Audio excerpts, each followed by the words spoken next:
చెప్పండి, పశ్చాత్తాపము అంటే ఏంటి? దేవుడు పశ్చాత్తాపడతాడా? దేవుడు పశ్చాత్తాపడతాడా? కొన్ని వచనాలు చదువుతా, మీరు ముందు పశ్చాత్తాపము అనగా అర్థమేమిటి దానికి కొంత వివరణ ఇస్తాను. చేసిన తప్పును లేక పాపమును గూర్చి బాధపడటము. చేసిన తప్పును లేక పాపమును గూర్చి బాధపడటమే పశ్చాత్తాపడటం. ఇప్పుడు అందుకు కొన్ని ఉదాహరణలు మనం చూద్దాం. ఆదికాండము 4వ అధ్యాయం 13వ వచనంలో, ఆదికాండం 4:13, అందుకు కయీను, నా దోష శిక్ష నేను భరించలేనంత గొప్పది. నేడు ఈ ప్రదేశం నుండి నన్ను వెళ్ళగొట్టితివి, నీ సన్నిధి రాకుండా వెలివేయబడి దిగులు పడుచు భూమి మీద దేశదిమ్మరినై ఉందును. అంటే పశ్చాత్తాపడుతున్నాడు. చేసిన తప్పు లేక పాపమును గూర్చి తను గుర్తించాడు. నా దోష శిక్ష నేను భరించలేనంత గొప్పది అంటూ పశ్చాత్తాపడుతున్నాడు. ఇప్పుడు మత్తయి సువార్త 27వ అధ్యాయం 3-4 వచనాలు కూడా చూడండి. అప్పుడు ఆయనను అప్పగించిన యూదా ఆయనను శిక్షింపబడగా చూసి పశ్చాత్తాపడి ఆ 30 వెండి నాణెములు ప్రధాన యాజకుని యుద్ధకు పెద్దల యుద్ధకు మరలా వచ్చి, ఆ యూదా అంటున్నమాట, నేను నిరపరాధ రక్తమును అప్పగించి పాపము చేసి తిని. అనగా పశ్చాత్తాపం అంటే ఏంటి అంటే చేసిన తప్పును లేక పాపమును గూర్చి బాధపడటం. కయీను బాధపడ్డాడు, యూదా ఇస్కరియోతు యూదా కూడా బాధపడ్డాడు. అనగా పశ్చాత్తాపము అనే పదానికి అర్థం ఏంటి అంటే చేసిన తప్పును గూర్చి లేదా పాపమును గూర్చి బాధపడటం. ఇప్పుడు ఈ పశ్చాత్తాపడటం అనే మాటకు అర్థం తెలుసుకున్నాం కదా. మరి దేవుడు పశ్చాత్తాపడతాడా, సంతాపడతాడా అన్నటువంటి ప్రశ్నలో మొదటిది, దేవుడు పశ్చాత్తాపడినటువంటి వచనాలు చదువుతా, ముందు అది ఆలోచన చేద్దాం. దేవుడు పశ్చాత్తాపడినటువంటి వచనాలు ఆమోసు గ్రంథం 7వ అధ్యాయం 3-6 వచనాలు.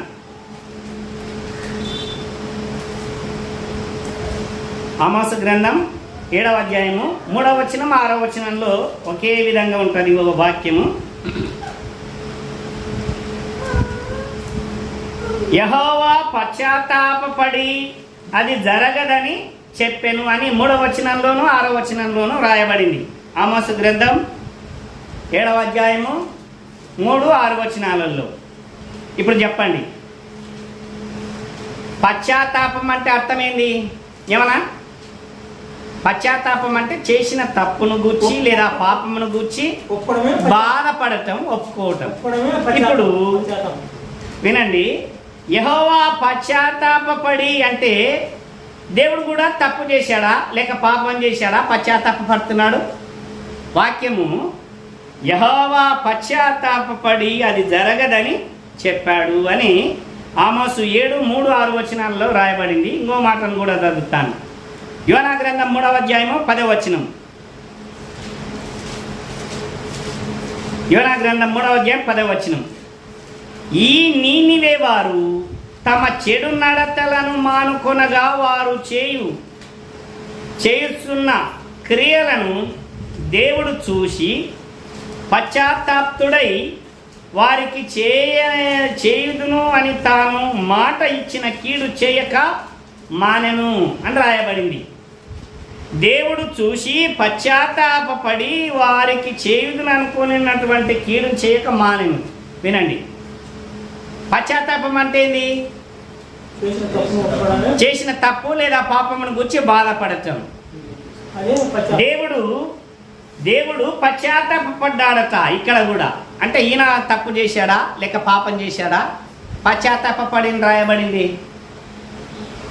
దేవుడు పశ్చాత్తాపడినట్లుగా రాయబడిన వచనాలు ఇవి. యోబేలు గ్రంథం 2వ అధ్యాయం 13వ వచనంలో కూడా ఇదే మాట ఉంటుంది. అలాగే యోనా గ్రంథం 4వ అధ్యాయం 2వ వచనంలో కూడా ఇలాగే ఉంటుంది. దేవుడు పశ్చాత్తాపడి అని చదువుతూ ఉన్నా. ప్రియులారా, ఆలోచించండి. పశ్చాత్తాప అంటే తప్పును లేదా పాపమును గురించి బాధపడాలి. మరి దేవుడేం తప్పు చేశాడు లేక పాపం చేశాడు పశ్చాత్తాపడినట్టు వాక్యాలు రాయబడినవే? మరొక కోణాన్ని చూద్దాం. దేవుడు పశ్చాత్తాపడెను అన్నటువంటి మాటలు చదివినటువంటి ఈ బైబిల్లోనే దేవుడు పశ్చాత్తాపడడు అని కూడా రాయబడింది. ఆ వచనాలు కూడా చదువుకుందాం. రోమీలకు రాసిన పత్రిక 11వ అధ్యాయం 29వ వచనం. రోమీలకు రాసిన పత్రిక 11వ అధ్యాయము 29వ వచనం. ఏలయనగా దేవుడు తన కృపావరముల విషయములలోను పిలుపు విషయములలోను పశ్చాత్తాపడడు.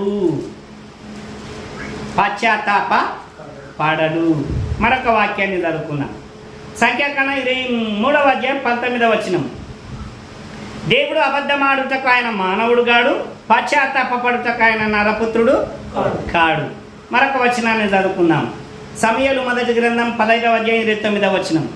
మరియు ఇశ్రాయేలీలకు ఆధారమైన వాడు నరుడు కాడు, ఆయన అబద్ధమాడడు, పశ్చాత్తాపడడు. పైన ఏం చదువుకున్నాం? దేవుడు పశ్చాత్తాపడి అని చదువుకున్నాం. యోనా గ్రంథం, యోవేలు గ్రంథం. ఇక్కడ చూస్తే దేవుడు పశ్చాత్తాపడడు అని చదువుతున్నాం. ఏది ఇంతకి కరెక్టు? పశ్చాత్తాపం అనే పదానికి అర్థం ముందే చెప్పుకున్నాం. చేసిన తప్పును లేదా పాపంను గురించి బాధపడటం. దేవుడు పడ్డాడు అని అంటే తప్పు చేసి ఉండాలి లేదా పాపం చేసి ఉండాలి, దాని విషయమై బాధపడాలి. మరి అలాగైతే అలా రాయొచ్చు. ఎలా? దేవుడు పశ్చాత్తాపడి అది జరగదని చెప్పాను అని ఆమోస గ్రంథంలో చెప్పినట్లుగా తప్పు చేయడు కదా ఆయన. పాపం ఉంటే దేవుడు ఎలా వస్తాడు? ఆయనలో పాపం లేదని చదువుతున్నాం కదా. అసలు పాపమే ఆయనకు సంబంధం లేనిది కదా. మరి అలాంటప్పుడు ఎలా పడ్డాడు? ఒకవైపు ఏమో పడ్డాడు అని చదువుతున్నాం, ఒకవైపు పడలేదు అని చదువుతున్నాం. ఎదుటివాడు ఇవి రెండు వచనాలు మన ముందు ఉంచితే మన సమాధానం ఏంటి? మీ బైబిల్లోనే ఒకవైపునేమో పడ్డాడు అని రాయబడింది, మరోవైపున పడడు అని రాయబడింది. దీనికి ఏం యాది కరెక్ట్ ముందు మీరు చెప్పండి అని అంటే మన సమాధానం ఏంటి? ఏమన్నా ఇప్పుడు నేను మిమ్మల్ని ప్రశ్నించాను, చర్చా వేదిక ఇది, మీ అభిప్రాయం చెప్పండి. రెండు మీ ముందు ఉంచాను, రెండు వాక్యాలను మీ ముందు ఉంచాను. పడ్డాడు అని చదివాము, పడడు అని చదివాము. ఏ దాన్ని ఒప్పుకుందాం?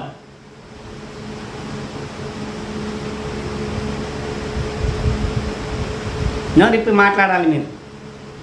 రెండు విషయాలు మీ ముందే పెట్టాను, యాదానికి ఓటేస్తాను. ఏమన్నా పశ్చాత్తాపం అనే పదానికి ముందు అర్థం చెప్పుకున్నాం కదా. పాపము లేకపోతే తప్పు గుర్చి బాధపడేదే పశ్చాత్తాపం. మరి దేవుడు తప్పు చేస్తే పశ్చాత్తాపడాలి, కానీ దేవుడు తప్పు చేయనప్పుడు ఎట్లా పశ్చాత్తాపడతాడు కదా? ఇదేదో మన వైపుగా కాకుండా తర్జుమా చేసే విధానంలో పొరపాటు జరిగింది అని సరిపెట్టుకోక తప్పదు. ఎందుకంటే దేవునికి తప్పు పాపమును అంటగట్టలేము మనం. మనిషి అయితే ఇప్పుడే చదువుకున్నాం కదా, నరుడైతే పశ్చాత్తాపడతాడు, కానీ పశ్చాత్తాపడటకైనా నరుడు కాడు చదువుకున్నాం కదా. మా మనుషులం కాబట్టి పొరపాట్లు చేస్తాం, తప్పులు చేస్తాం, పాపం చేస్తాం. కాబట్టి పాపం విషయంలో కయీను వలె కొంచెం గుర్తిస్తాం, ఇస్కరియోతు వలె పాపమును గురించి ఆలోచన చేస్తాం. మరి ఆయన పాపం చేయడు కదా, ఆయన ఎలా పశ్చాత్తాపడతాడు? కనుక ఎవరైనా ఇవి రెండు విషయాలు మీ ముందుకు తెస్తే మీరు చెప్పాల్సిన మాట తర్జుమా లోపమే కానీ దేవుని వైపుగా లేదు. అసలు అక్కడ రాయబడాల్సినది ఏంటి అని అంటే చెబుతాను చూడండి అని చెప్పండి. ఆయన సంతాపపడువాడు, పశ్చాత్తాపడేవాడు కాడు. సంతాపపడతాడు ఆయన, పశ్చాత్తాపడేవాడు కాదు, సంతాపపడతాడు. ఇప్పుడు సంతాపం అంటే అర్థం ఏందో ఆలోచన చేద్దాం. సంతాపము అంటే జాలి పడటం, ఇప్పుడు ఒక వ్యక్తి ఇంట్లో ఎవరైనా చనిపోయారు, అక్కడికి వెళ్ళి గంతులేస్తామా మనం? లేవు. సానుభూతి చూపిస్తాం. అయ్యా దేవుడు మిమ్మల్ని ఓదారుస్తాడు, బాధపడకండి ఎవరు రావడమా? అని వారి మీద జాలి చూపుతాం. సంతాపము అంటే అర్థము ఎదుటి వారి మీద జాలి చూపడం. జాగ్రత్తగా గమనించండి. సంతాపము అని అంటే మన మనసులో రావాల్సిన అర్థం ఏంటి అంటే జాలి చూపడం. ఇప్పుడు జాలి చూపడమే సంతాపము అన్న భావనతో వాక్యాలను చదువుదాం, చూద్దాం. నిర్గమాకాండం 32వ అధ్యాయం 14వ వచనం. నిర్గమ 32:14. అంతటా యెహోవా తన ప్రజలకు చేసేదనని చెప్పిన కీడును గూర్చి సంతాపపడెను. అంటే నేను వాళ్ళకి ఏదైనా కీడు చేస్తే బాధపడిపోతారు, సస్తారు అని జాలి చూపుతున్నాడు వాళ్ళ మీద. మన దేవుడు జాలి కలిగిన వాడు అనటానికి సంతాపము సూచనగా మనకి ఇక్కడ కనబడుతుంది. అంతటా యెహోవా తన ప్రజలకు చేసేదనని చెప్పినటువంటి కీడును గూర్చి సంతాపపడెను. ఇది దేవునికి సరి అయినటువంటి మాట. మరొక వాక్యాన్ని చూద్దాం. ఇర్మియా గ్రంథం 18వ అధ్యాయం 8వ వచనం. ఇర్మియా గ్రంథం 18వ అధ్యాయం 8వ వచనం. ఏ జనమును గూర్చి నేను చెప్పితునో ఆ జనము చెడుతనము చేయుట మానిన ఎడల నేను వారికి చేయనుద్దేశించిన కీడును గూర్చి సంతాపపడుదును. వాళ్ళ కష్టం రప్పియాలని అనుకున్నా, కానీ వాళ్ళు మారు మనసు పొందారు కాబట్టి వాళ్ళ మీద నేను జాలి చూపుతున్నా, జాలి పడుతున్నా. సంతాపపడెను. మరో వచనం చదువుకున్నాను. కీర్తనలు 135:14. కీర్తనలు 135:14. యెహోవా తన ప్రజలకు న్యాయము తీర్చును, తన సేవకులను బట్టి ఆయన సంతాపము నందును. సంతాపము నందును. మరొక వాక్యాన్ని న్యాయాధిపతులు 2వ అధ్యాయం 18వ వచనం. తమ శత్రువులు తమను బాధింపగా వారు విడిచిన నిట్టూర్పులు యెహోవా విని సంతాపించి వారి కొరకు న్యాయాధిపతులను పుట్టించెను అని రాయబడింది. అలాగే ఇర్మియా గ్రంథం 15వ అధ్యాయం 6వ వచనం, ఇర్మియా గ్రంథం 26వ అధ్యాయం 13 వచనం, ఆదికాండం 6వ అధ్యాయం 5-6 వచనాలు. ఈ రెఫరెన్స్లను అన్నిటిని మనం పరిశీలించినప్పుడు ఒకటి స్పష్టత వస్తుంది. ఏంటది? దేవుడు పశ్చాత్తాపపడతాడా సంతాపపడతాడా అంటే ఆయన ఎంత మాత్రము సంతాపపడేవాడే తప్ప పశ్చాత్తాపపడేవాడు కాడు. పశ్చాత్తాపపడెను అని రాయబడిన ప్రతి చోట సంతాపమునందెనని వాళ్ళు తర్జుమా చేసింటే చక్కగా సరిపోయేది. పశ్చాత్తాపడుతున్నాడు అంటే తప్పు చేసినట్టుగా భావించాల్సి వస్తుంది. పశ్చాత్తాపం అంటే తప్పును లేదా పాపమును గురించి బాధపడాలి. దేవుడు పాపము చేయడు, తప్పు చేయడు, కనుక ఆయన ఎప్పటికీ పశ్చాత్తాపడనే పడడు. పశ్చాత్తాపము పడెను పడడు అనేటటువంటి రెండు భాగాలు మన ముందుకు ఇస్తే మనం చెప్పాల్సిన సమాధానమయ్యా తర్జుమా లోపమే తప్ప దేవునికి సంబంధం లేదది, ఆయన సంతాపపడేవాడు అనే సమాధానం చెప్పాలి.